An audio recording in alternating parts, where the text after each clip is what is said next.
tira muito da criatividade, tá me entendendo? Sei. Mas, como a capoeira está crescendo muito, não há outra alternativa, senão institucionalizar. Então, é importante que você faça com o mínimo de pecado. Ou seja, não botando uma camisa de força. Claro. Entende? Dando espaço para livre criatividade. Né? É, eu entendo, é claro. Porque senão você mata. Aí fica mais um esporte aí de competição, que um martelo é 3 pontos, uma meia-lua de frente é 4,5. Claro. Aí o cara fala assim, 9 pontos, ganhou. Você, porra, mas não vê capoeira. Então, para manter aquele espírito na volta do mundo, você tem que ter, o administrador da capoeira tem que ter muito cuidado, muito respeito e muita competência. Se deixar, daqui a pouco, como agora esses cordéis, eu sou contra tudo isso, né? Os cordéis. E tem gente usando cordel até o chão, que de repente o próprio cara não levanta de uma negativa porque ele mesmo segurou o cordel dele. Né? E o cordel virou mais, que eu respeito, mais uma solução comercial. Claro. Você tá, mas meu aluno está querendo ir embora, eu digo, vou lhe dar um cordel mês que vem. Entende? Vou lhe dar um cordel mês que vem. Aí você fica mais um pouco. Aí chega no mês que vem, eu faço uma festa. Eu faço uma festa e cobro os cordéis. Pode falar. Então, não há erro, que fique bem claro, não há erro de você tirar o teu ganho. Não há erro de você ter uma retribuição, que a mensalidade às vezes não dá. O aluno aqui, na realidade, paga R$10, R$20. Tem gente que diz 30, 40, cobra 30, 40, mas o aluno não paga porque não tem dinheiro. Então paga R$20, né, por mês. E você tem que pagar todos os pagamentos clássicos de uma sala, né? O IPTU, e mais a conservação, a manutenção. A maneira de você ganhar algum dinheiro é você dar uma festa, onde você cobra. Você faz uma camisa, estão fazendo uma camisa bonita, as camisas estão bonitas, e você vende o cordel. Convida os mestres e é uma festa bonita. Não há erro aí. Agora, precisa tomar cuidado, porque estão fazendo cordel demais. Daqui a pouco você chegou no limite e eu arranjo mais um cordel para você ficar mais um pouco. Eu entendo. E se você ficou num cordel muito forte, aonde vão ficar o mestre Bimba, mestre Pachinha? Então começaram o mestríssimo, né? Grande mestre, né? Grão-mestre, começa a inventar títulos e fica uma Babel. Né? Então eu persigo muito isso. Né? A organização da capoeira, né? Que é lamentável, mas é inexorável. Tem que ver. Mas, tem que ter um pouco de organização. Tem que ter, mas com muito cuidado, com muita cautela. Como eu falei, eu encontrei, e isso é bom até gravar, gente mais moderna, né? Dizendo que aquela saída ao pé do berimbau, assim, a vagarosa, sim, era mais coisa do antigo, era mais coisa do negro escravo, ou do pobre que se confunde aí um pouco com negro, pobre, por razões históricas já conhecidas. Então tudo isso tinha que ser retirado da capoeira e a saída tinha que ser mais ágil. Né? Ora, essa saída vagarosa é uma das coisas mais inteligentes que tem no mundo. Porque nessa saída ao pé do berimbau, né, você realiza, né, 2 pré-requisitos fundamentais para qualquer esporte. Você sabe por que esse negro velho, antigo, saía devagar do pé do berimbau? Por duas razões. Primeira razão, para aquecer a própria junta. Para aquecer a própria junta. A tua junta. A garotada agora sai muito rápida e daqui a 10 anos todos eles vão ter, como o pessoal do meu tempo está tendo, problema na rótula, né? Porque não fez o aquecimento adequado. A Angola faz. O capoeira antigo, de uma maneira geral, faz. A saída ao pé do berimbau, primeiro é para você aquecer a junta. E a segunda razão, é para eu observar a tua junta. É para você observar o talento do parceiro que está dando uma volta ao mundo com você. Não é uma coisa inteligente? E o pessoal então agora está sendo muito rápido, né? E como se isso fosse uma capoeira mais eficaz. Não é, isso é uma bobagem, né? Qualquer elemento de outra luta morre de rir, acha graça. Tudo isso é presepada. Claro. Então não deu maior eficácia e retirou um componente precioso da capoeira, que deve ser resgatado, que deve ser reintegrado à capoeira. Pergunta mais aí. Então, André, a gente está aqui com o André Lacer, porque... André, se apresenta aí pra gente. Bom, o mestre de capoeira não pode prender o seu melhor aluno até 80 anos, exagerando de propósito. Então, voltemos para o Bimba. O Bimba começou a formar um pessoal de classe média, né? Por quê?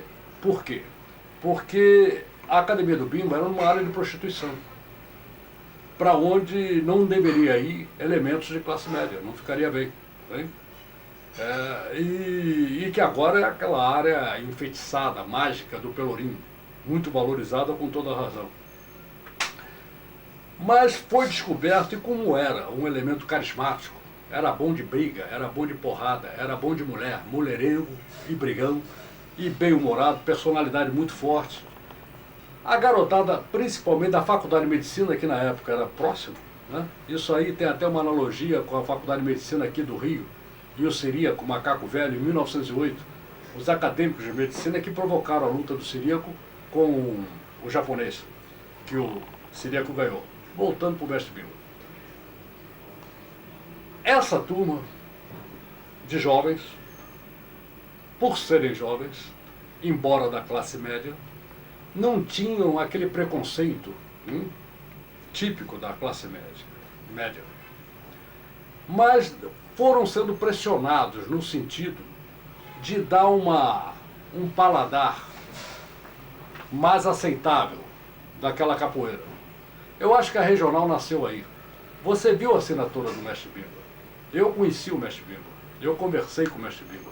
Uma figura maravilhosa, mas não era um intelectual que pudesse fazer toda a organização e a metodização da capoeira regional. Isso foi feito de maneira muito bem intencionada pelos seus alunos de classe média, querendo com isso tirar a capoeira, entendeu? Daquele aspecto, né, de baixo mundo, né, que é um preconceito típico de classe média. Né? Mas com isso eles descaracterizaram um pouco. Né? E mais grave do que isso é que esses alunos, à medida que iam sendo graduados, né, eles começaram a ser procurados por uma garotada que queria aprender. Entende? E por que não aprender capoeira no meu bairro de classe média, entende? E com um aluno que foi aluno do grande mestre Bimba? Entendeu onde eu quero chegar? Uhum. Ou seja, os alunos do mestre Bimba, né, principalmente os melhores, começaram, é muito natural isso, né, a ensinar capoeira. Em termos práticos, né, e cruéis, o que eu estou dizendo? Que eles começaram a tirar o pão da boca do Bimba, mas não era proposital. Eu devia de aprender com o mestre Bimba, né, lá naquela área, que muitas vezes meu pai não deixaria que eu fosse, não pagaria para eu ir lá, mas deixaria eu fazer no Baiano de Tênis, onde ensinou o Carlos Sena, e muito bem, um dos alunos do Bimba. Ia para Itapuã, onde o Itapuã, daí o apelido dele, tinha uma casa que é uma verdadeira fazenda, eu tive lá. Então por que não aprender com esses capoeiristas de classe média a capoeira do grande mestre Bimba? Em carta, esse senhor então me dizia que o mestre Bimba, ao final do mês, não tinha mais dinheiro para pagar o aluguel da igreja, que aquela área pertencia à igreja. Entende? Não tinha simplesmente dinheiro para pagar. Entende? Foi quando um ex-aluno o convidou para ir a Goiás com uma proposta de trabalho. E foi o que ele fez. E isso é que esse senhor me conta nessa carta, né, confirmando a versão que eu ouvi na Bahia de muitos, inclusive de muitos ex-alunos, que aceitam isso, né? Entendendo perfeitamente que não fizeram por mal. Né? Mas na realidade é quase uma ironia, né? Claro. Eu aprendi com você, né, um tipo de esporte, né, de recreação, que está surgindo uma demanda muito forte e estão preferindo a mim, agora e não a você. Quando mais não seja por razões geográficas. Que eu moro aqui no Leblon, a garotada quer aprender comigo, não quer aprender com você, que mora lá na Baixada Fluminense. Embora você seja melhor. Mas o pai dessa garotada não deixa ir lá, o garoto ir lá, e deixa vir aqui. Eu ganho dinheiro, às vezes um dinheiro que eu não preciso, porque eu sou classe média, eu tenho mesada, isso. E você é obrigado a ir para Goiás. Essa versão, eu não tenho dúvida que é verdadeira, mas que fique claro, ninguém é culpado. São essas ironias da vida. Né? Mas, então, aqui, aproveitando, é difícil falar pouco em capoeira, eu queria que você desse uma olhada depois no meu artigo. Eu não costumo fazer isso, eu não gosto de mostrar o meu artigo. Né? O meu artigo de domingo é a oração de capoeira, né?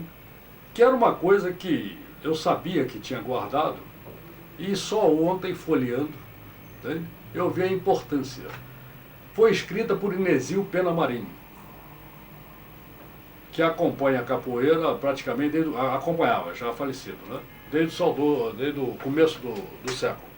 Foi quem escreveu a metodologia da capoeiragem, um livro publicado em 1945, que ganhou um prêmio do então Ministério da Educação e Saúde. O Inesio Pena Marinho foi capoeira, fez capoeira com o senhorzinho, ele fez educação física, né? Fez direito, né? E era brilhante em todas essas áreas. Né? Daí porque ele deu uma contribuição muito curiosa. Essa oração precisa ser entendida, vista, né, em função do contexto da época. Agora mudou um pouco. Mas ele apresenta a oração, e é aí que eu me lembrei do mestre Irã. Ele apresenta em português, apresenta em francês, apresenta em inglês e em espanhol. Ou seja,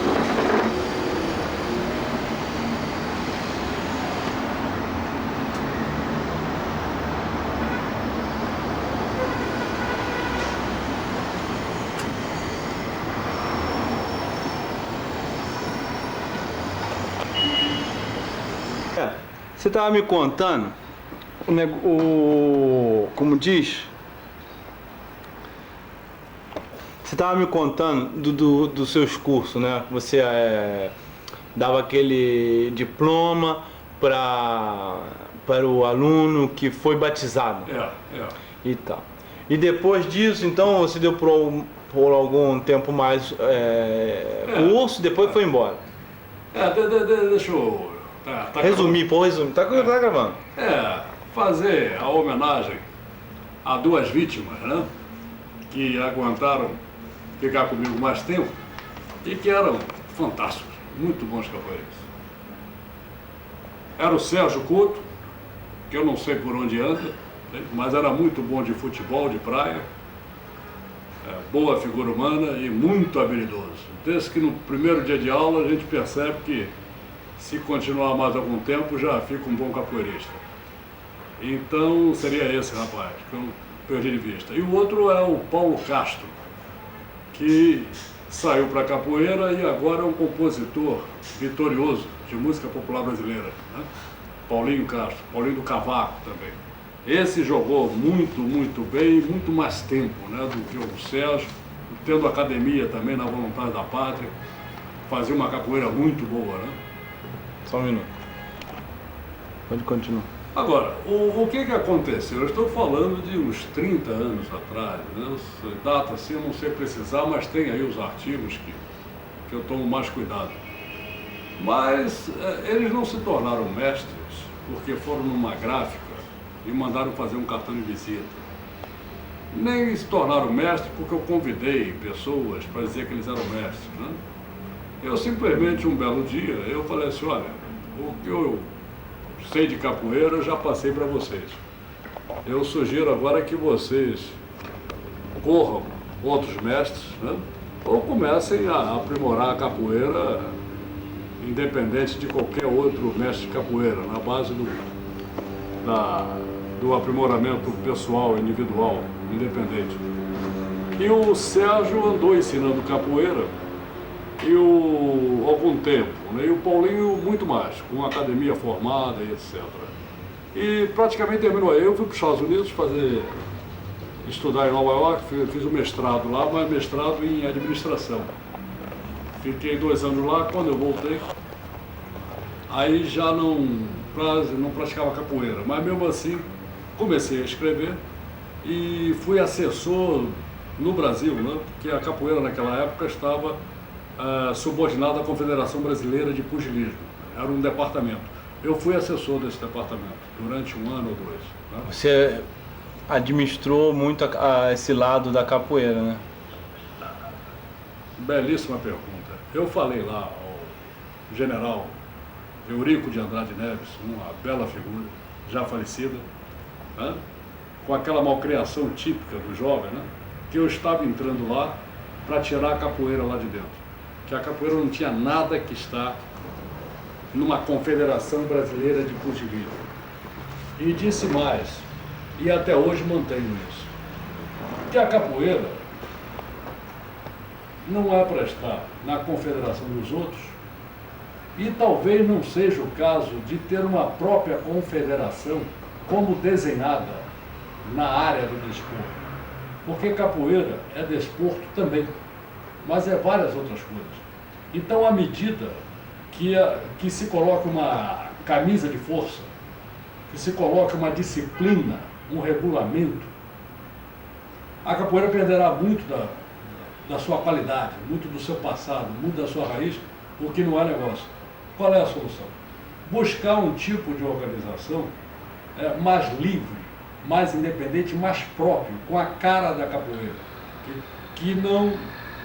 que não seja necessário modificar a capoeira em nome de legislação, de regulamentação, de uma disciplina, né? Que vai fatalmente tirar alguma qualidade da capoeira. Certo.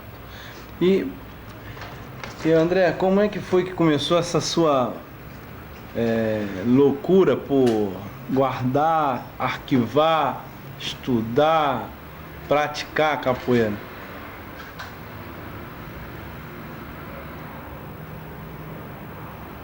Você olhou ali o escritório, não olhou o quarto ao lado, que é da minha filha que mora nos Estados Unidos, então tem lá uma estante de livros. Livros também do meu trabalho, de administração. Mas se você tiver a oportunidade, com muito prazer, eu gostaria de te convidar para ir ao meu sítio, que tem 2 vezes isso.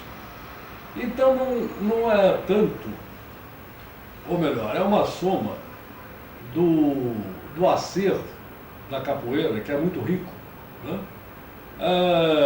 Associado à minha formação de administrador. Administrador é um colecionador de papéis. Né? Eu tenho tudo em computação, tudo em disquete, mas não abro mão das minhas pastas. Né? De maneira que a administração entrou aí, a minha preocupação de estocar papéis, né? Não estava prevendo que a capoeira ia ter esse sucesso que está tendo agora. Mas, sem dúvida nenhuma, e com alguma vaidade, eu diria que eu tenho um material aí muito, muito precioso, como você acabou de ver. Né? A oração da Eliseu Pena Marinho, em 4 línguas, coisa feita em 1945. Isso é uma coisa preciosa. E na sua opinião, qual é o mestre que tem assim feito um trabalho voltado para uma divulgação, ou tem vários mestres que fizeram, que estão fazendo?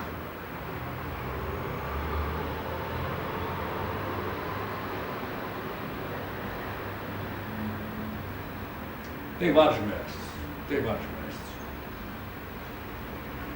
E isso chega a ser até preocupante. Porque o mestre de capoeira, uma vez me convidaram, vou falar de samba, não é capoeira, me convidaram para ser jurado de samba. Eu falei, não posso aceitar, porque eu gosto de samba. Né? Eu fui criado em Vila Isabel, eu gosto de samba. Eu tenho minha preferência no samba, que é a mangueira. Se a mangueira passar na avenida, todo mundo escorregar e cair de bunda no chão, eu dou nota 10, porque foi a melhor escorregada que eu já vi em samba. Né? Então eu não posso ser. Né? Qual é a analogia que eu estou fazendo? Os capoeiristas, quando pesquisam, quando escrevem com muita emoção, pesquisam com muita emoção, o que tem um lado bom e tem um lado ruim.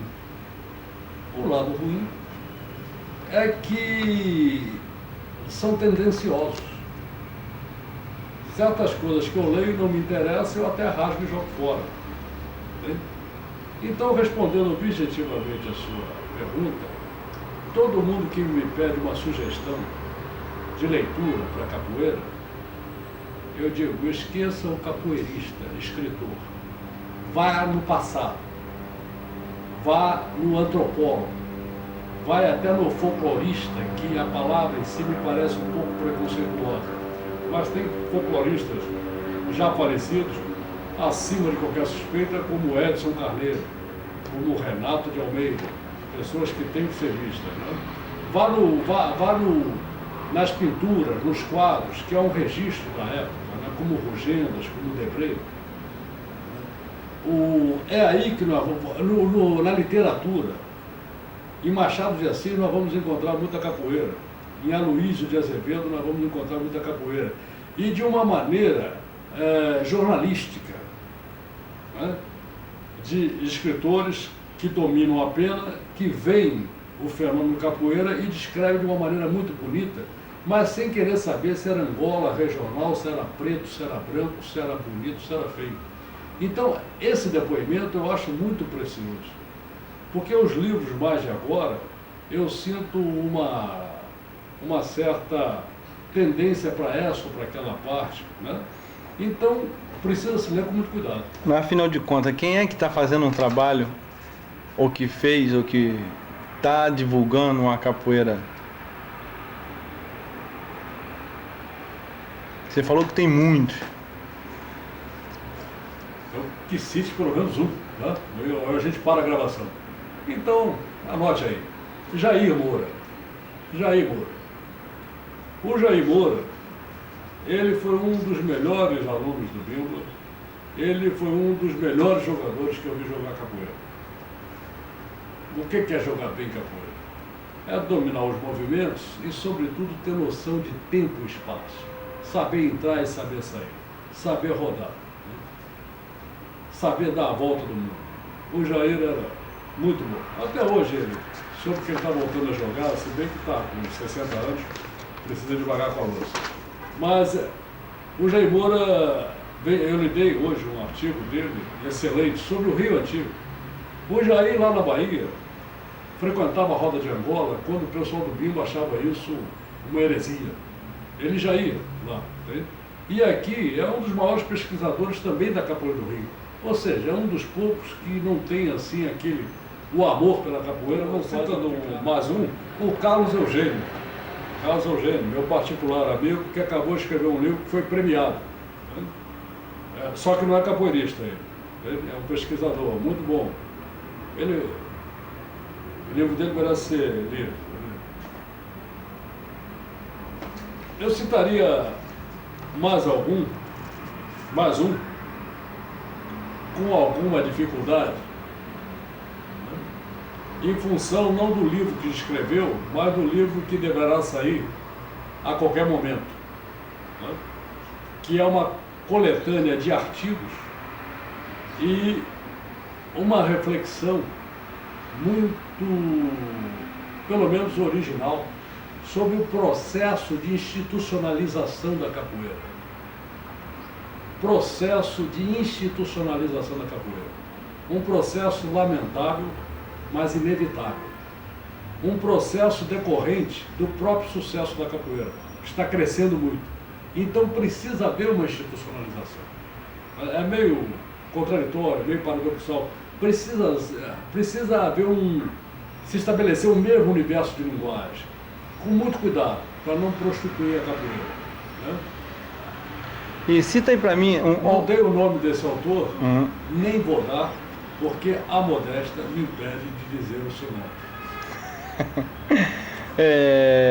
Me diz aí para mim uns três que na sua época fazia o nome da capoeira.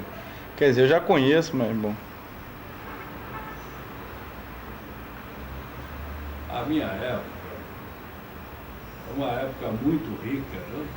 E muito fácil de responder isso, né? Começando pelo que me cercava, né? Aqui na Zona Sul do Rio de Janeiro, né? Havia uma figura exponencial, né? Eu tenho um artigo sobre ele, tenho mais de um que já lhe dei, para mostrar como em 1931 ele era uma figura conhecida, né, em todo o Rio de Janeiro.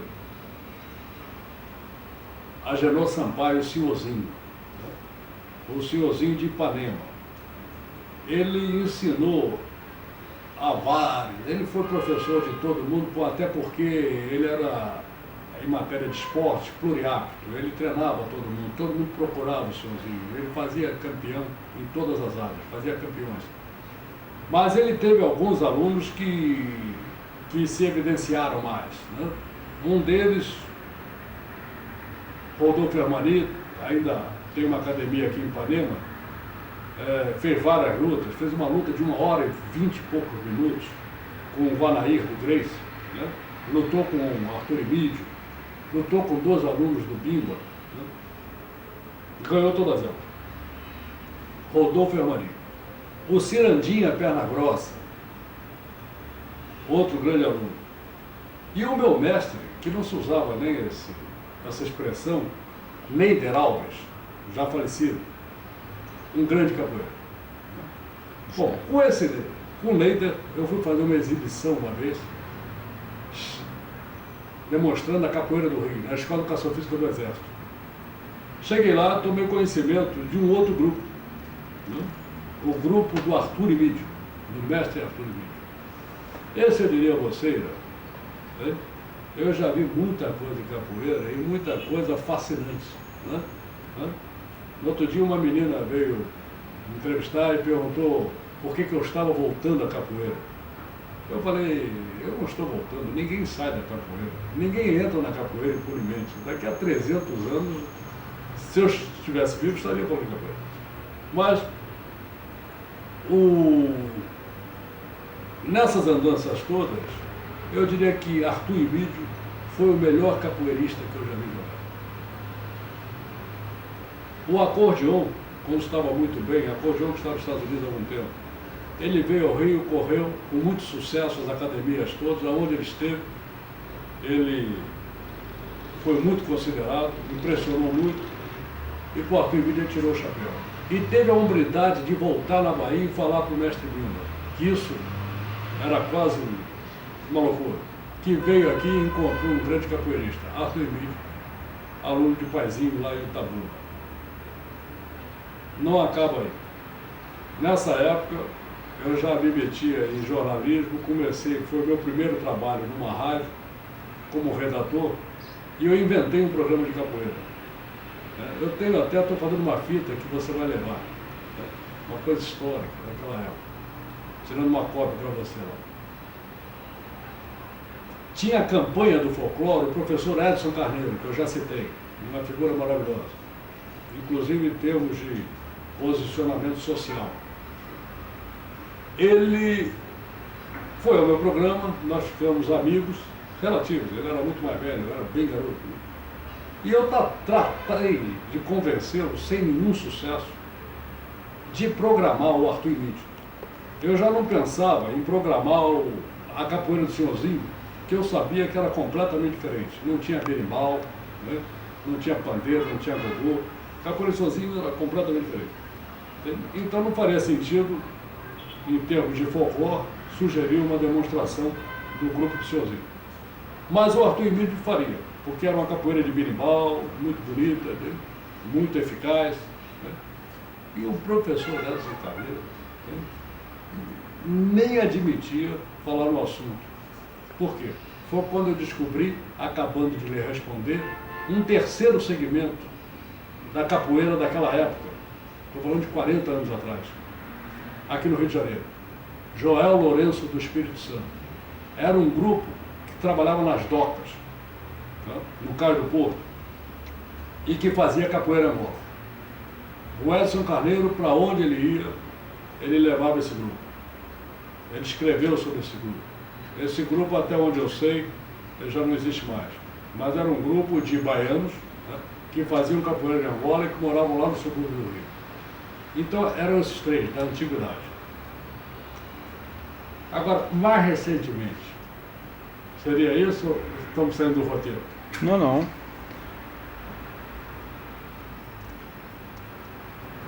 Não, a pergunta seria o que faz um bom capoeira? Acho que você me perguntou isso no outro dia. Já perguntei? Então deixa eu... Mas deixa eu responder rápido. Um bom capoeira precisa gostar de capoeira. Precisa gostar de capoeira. 2, precisa que a capoeira goste dele. 3, precisa treinar. Porque a capoeira, eu diria, é relativamente fácil de aprender para jogar em festinha ou para demonstração de televisão. Mas realmente saber sair do pontapé a qualquer momento, né, em qualquer situação, precisa ter um reflexo e um preparo físico que muitas vezes o capoeira não tem porque não treina suficientemente. Está aí a resposta. Certo. André, você conhece um pouco essa coisa de faca, de facão, de luta de batons, como é que fala? Jogo do pau. Jogo do pau. Não maculelê, a luta mesmo com... Não, eu já vi jogo de faca, eu não cheguei a fazer. Arthur fazia muito bem. Foi uma surpresa para mim. No outro dia fui numa roda de capoeira Angola e vi o Camaleão, rapaz novo, mestre já de capoeira Angola, fazendo uma demonstração belíssima, porque a maioria das demonstrações de capoeira, de uma maneira geral, sobretudo de capoeira com faca, virou um teatro de segunda categoria. Né? A gente vê que é aquela armação, né? E se bobear, o camarada engole a faca. Então, o camaleão não, ele joga solto, passando, pequena correção, navalha no pé, né? Navalha no pé. Joga com navalha no pé, como o Arthur jogava. Né? Eu estava com a minha mulher, eu falei, você está anotando? Ela não estava. Eu falei, está anotando que ele está com a navalha no pé? Ela quase que sai, ela ficou impressionadíssima. Não caiu a qualidade, não caiu o ritmo e o pé passando. Uma beleza. Certo. E o que você poderia me dizer sobre a mandinga? Eu te perguntei isso já na outra vez? Uhum. Perguntei já? Então tô me repetindo. A chamada, perguntei. A mandinga é um casamento mágico do lúdico com o agonístico. Então já foi. Da porrada com paz e amor. E vem cá, no seu tempo tinha tanto estilo de capoeira, diferentes estilos de capoeira. E agora tem vários estilos, né? Tem até alguns que dizem que tem a capoeira estilizada. Tinha. Quer dizer, a capoeira. O nome foi usado, e agora eu acho que ele se arrepende, pelo meu ex-inimigo, Carlos Senna. A gente brigou muito. Estive lá na Bahia agora, nós conversamos muito. Escrevi até um artigo no outro dia sobre ele, eu acho que ele deu uma foto. Capoeira estilizada. Esse, coitado, ele não sabia, né, o que vinha depois. Né? Não tem nada que estilizar uma coisa que nasceu bonita e perfeita e completa. Estiliza o quê? Não tem nada que estilizar. A palavra não foi boa e o trabalho dele, bem intencionado, graças a Deus, eu diria, não prosperou, porque senão nós teríamos uma capoeira de importação e de qualidade discutível. Mas nós temos um probleminha com isso. Um probleminha que agora eu falo com muito mais serenidade, mas que arranjei muitos inimigos por causa disso.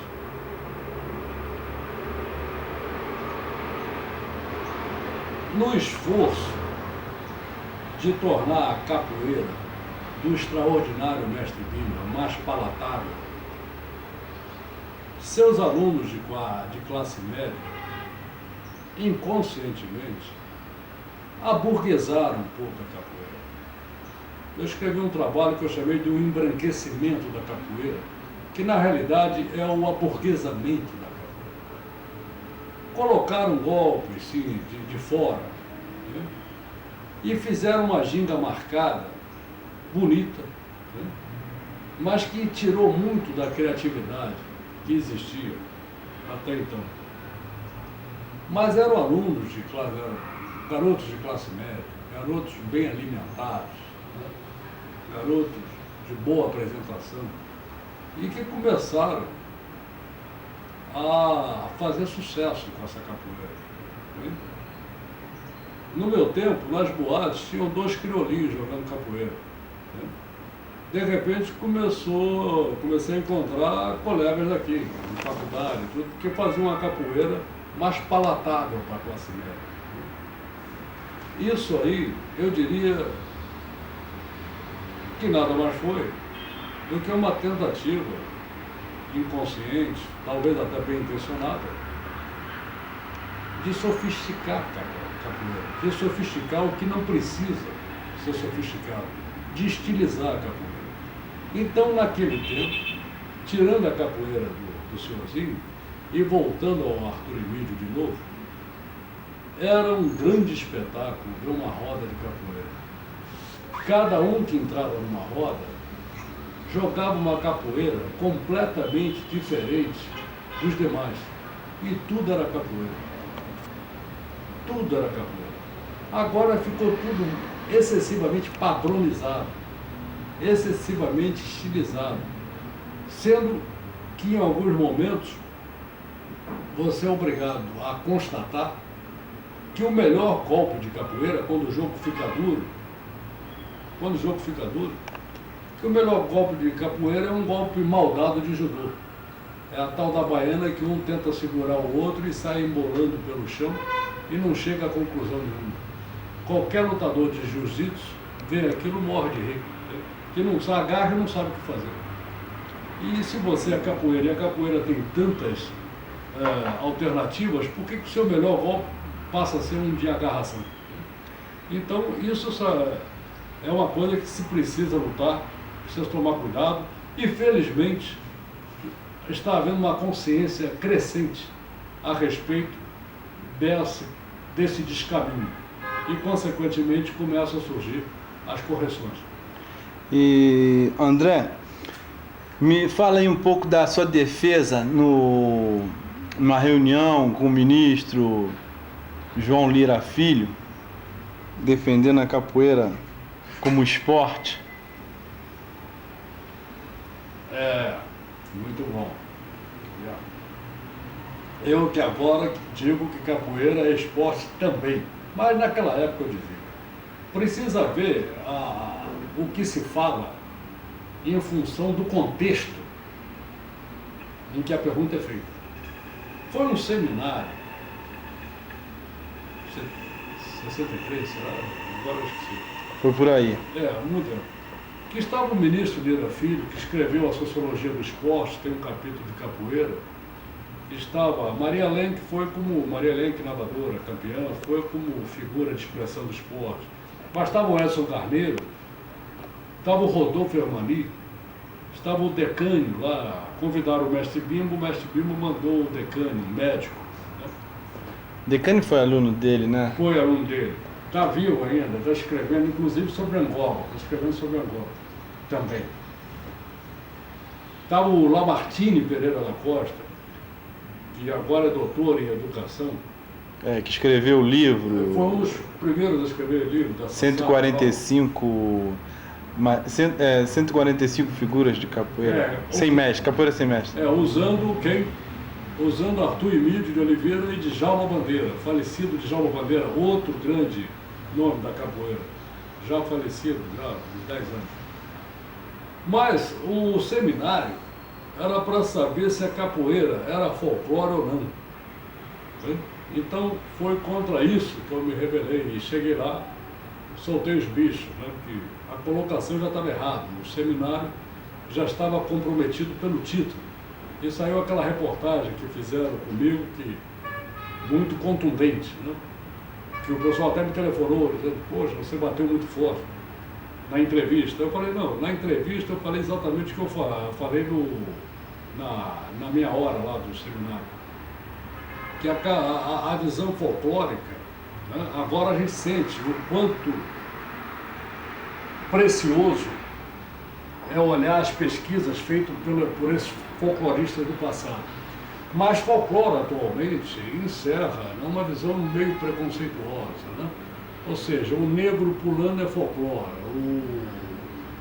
o inglês tomando chá é um refinamento social fantástico, seria folclore também, né?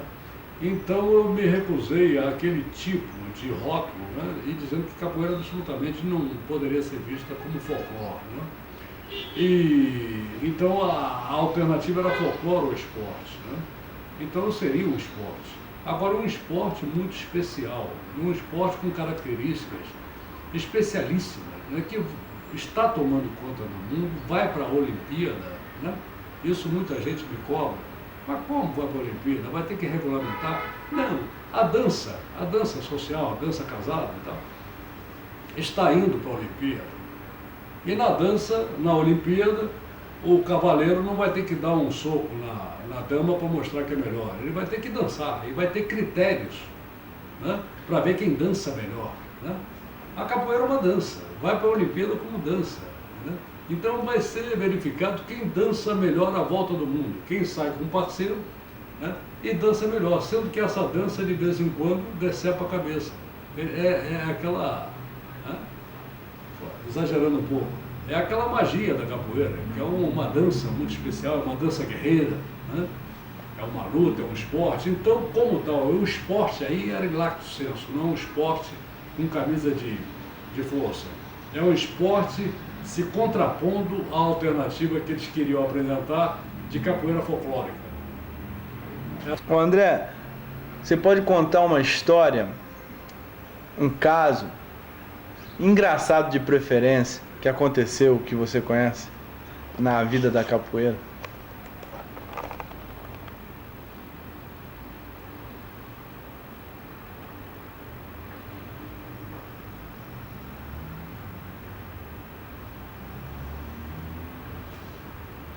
Bom, não deixou de ser engraçado, né? No tempo do... Bom, vou contar dois, né?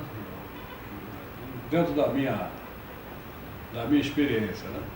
Uma da capoeira de Senhorzinho, né? E o que condena ainda mais esse charuto.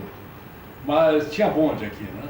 Tinha bonde em Ipanema, e Senhorzinho não gostava de fumo, né? No que fazia muito bem.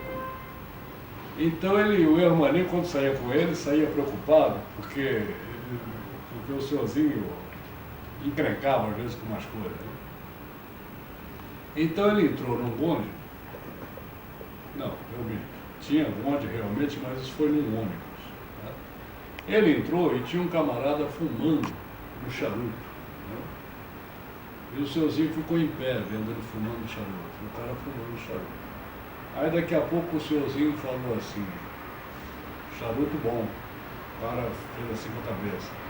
Eu posso ver? Aí o sujeito entregou o charuto ao Senhorzinho. O Senhorzinho pegou o charuto, jogou pela janela e não é bom para o pulmão. Diz que o camarada ficou vermelho, branco, azul, vermelho, mas percebeu que era melhor abrir mão daquele charuto. Né? A outra foi com o Neider, que me ensinou capoeira do Senhorzinho. Né? Ele estava treinando e chegou um rapaz do Rio Grande do Norte, que depois ficou lá, até aprendendo. Né? Mas desses nordestinos socados, muito, muito fortes, né? Naturalmente fortes, né? Esse, eu diria, é o grande milagre brasileiro. Como é que esse pessoal, né, tão desassistido consegue ainda dar elementos assim. Mas também um pouco abusado. Ele chegou e deu um pontapé assim no meio, né? Perguntando se aquilo que ele estava fazendo era negócio de capoeira e tal, de uma maneira um pouco atrevida, né? Então o Neider convidou, né, para jogar. E foi demorado, e o Neider batia, e o camarada só olhava para o Neider e pedia para não parar a luta, que ele queria, né, continuar. Era muito valente o camarada. E que acabaram abraçados, né, dizendo: olha, você é valente, tem potencial, mas eu já não aguento mais bater, eu já estou com a mão machucada. Então, por que você não vem aqui, né, e passa a frequentar? Né? E passou a frequentar e virou instrutor, não de capoeira, mas de luta livre. Né? Dá uma pausa aí que eu vou te...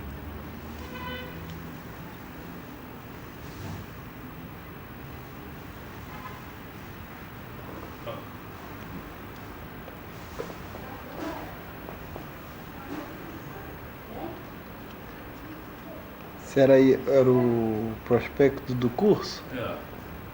Oi, Ale. Tudo bem? Já Bom, deu pra gravar. Bom, aqui tem o Kobukan. Isso é uma coisa que... Houve um tempo que havia uma academia de capoeira no Neider, né?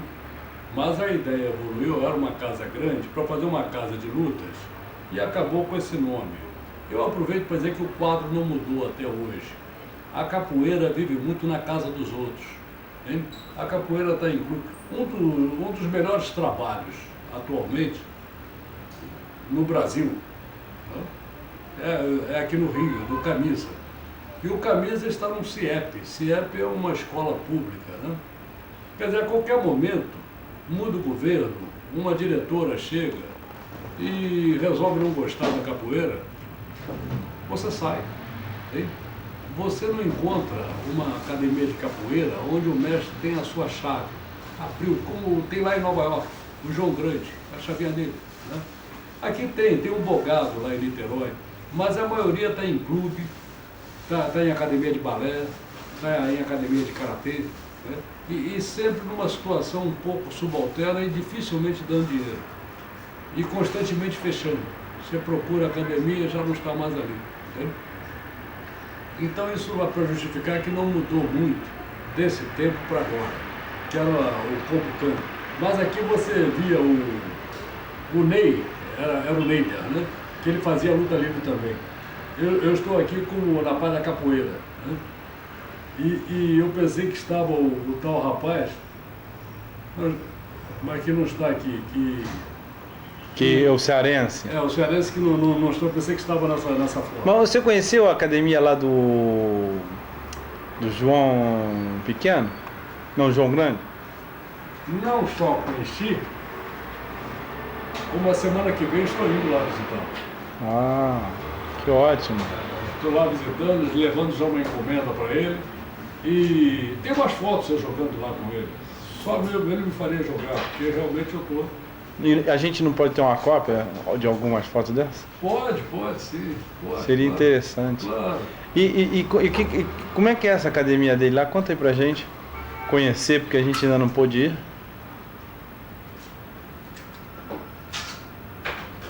Eu sei que só fala português lá dentro, né? Uma maravilha. Para começar, uma ironia muito interessante. Né? Fica em Nova York, e quando falo em Nova York é o estado, né? Mas na realidade fica na cidade de Nova York, que tem vários bairros, né? E especificamente no bairro mais conhecido, encantado, né? Que é o de Manhattan. Né? Na ilha, né? Na ilha de Manhattan. E essa ilha tem no sul a sua parte mais endinheirada, né? Tem o Wall Street, né? Tem o Banco Mundial, tem onde tem a Estátua da Liberdade, né? E do outro lado tem o Harlem, etc. Foi muito bem. A capoeira do João Grande fica no sul da ilha. A primeira vez que eu fui lá, eu fui de táxi e errei um pouco a rua, e então caminhei alguns quarteirões, onde você vê aquela figura do Yuppie, né? do businessman, né? Dos homens do dinheiro, dos donos do dinheiro. À medida que eu fui me aproximando da academia do João Grande, comecei a notar, não por coincidência, ele deve ter escolhido pela mesma razão, né? Que tinha alguma coisa da Bahia. Né? Porque tem muito isso em Nova York, os bairros, né, vão deteriorando, vão fazendo construções. Era uma casa, né, de 2 andares, e no que eu apertei embaixo e abri a porta, na subida, estava frio, então aqui é muito frio, né? Quase nevando. Então não é uma atmosfera em que eu me habituei, ou qualquer um, a ver capoeira. Então no que eu estou subindo naquele ambiente, né, de Wall Street, né, eu começo a ouvir o barulho do berimbau, começo a ouvir o som do berimbau. Quando eu chego lá, eu vejo uma sala, né, maior do que essa, e o mestre João Grande cheio de alunos, né? E no que a roda começou, ele cantava, ele puxava as chuvas e a americanada respondia em português, né? Uma coisa muito bonita. Eu estava com um crioulo americano, que é meu conhecido, e que estuda essas coisas, né? E já esteve no Brasil, e eu comentei muito esses bailes no subúrbio, que o pessoal canta música em inglês, sem ter a menor ideia do que está cantando, né? Que é o próprio imperialismo cultural do país mais forte em cima do país mais fraco. Então eu fui às fortes. Eu virei para o crioulo e falei assim: você não fica humilhado desse imperialismo brasileiro aqui na sua terra, né? Ele já viu que ele, conhecendo a coisa, né, achou muita graça e falou: é isso mesmo, isso é uma beleza, né? Então, se o terceiro mundo, né, fica copiando tudo que vem do primeiro, pode estar certo que lá eles estão copiando a capoeira e preocupados com as raízes. Eles querem o autêntico, eles não querem o estilizado, eles não querem o teatro, eles não querem a palhaçada. Eles querem aquela mistura de lúdico e agonístico, uma mistura mágica que você vai encontrar na capoeira mais antiga. Certo. E para terminar, você pode mandar uma mensagem para os capoeiristas que estão começando a desenvolver um trabalho, ou a aprender, ou a treinar, né? Qual seria a mensagem? Gostaria muito de dizer alguma coisa pessoal, mas toda essa entrevista, né, roda em torno das minhas impressões, né? Mas nesse momento que você me cobra uma mensagem, eu tenho que me socorrer dos mais velhos. Então estava eu ensinando capoeira e já preocupado com o pessoal de karatê, taekwondo, que vinha na academia e queria saber quem jogava melhor, quem não jogava melhor. E eu pensando, ou eu paro a aula a todo momento, né, e saio brigando com esses camaradas, ou fica parecendo que eu não estou querendo misturar, que estou com medo, né? Então, aproveitando uma ida à Bahia, procurei uma figura que eu gosto muito, o mestre Caiçara, e expliquei exaustivamente, demoradamente, essa situação, e querendo saber, né, como é que eu saía dessa, como é que eu explicava isso, né? Numa palavra só, ele matou tudo. Ele chegou e meu filho, cada qual no seu cada qual. Cada qual no seu cada qual. Ou seja, fica na sua. O cara chegou, o cara tem. Laranja é laranja, abacate é abacate. Não tem que dizer qual é o mais bonito, qual é o mais feio. Se vai de abacate com abacate. Entendeu? Essa é muito boa. A segunda, esse mesmo Caiçara vai em São Paulo, recebeu um prêmio que gravou um disco de capoeira, aliás, muito bom. E foi lá receber um prêmio. E um ex-aluno dele convidou-o para uma roda. E ele me contando, eu não estava presente. Na roda, o aluno chamou para jogar. E novinho, muito forte, começou, né, a querer mostrar para a plateia o quanto ele era bom. Né? Então o Caiçara ciscou de um lado, ciscou do outro e deu-lhe uma cabeçada que ele saiu por dentro em cima lá do pessoal. E quando voltou, Caiçara disse, e essa é a mensagem, se virou para o rapaz e falou assim, meu filho, roupa de homem não dá em menino. A garotada agora não sabe soletrar, já está querendo dizer que sabe ler. E você não pode botar apelido naquele que tem nome próprio. Eu sou o Caiçara.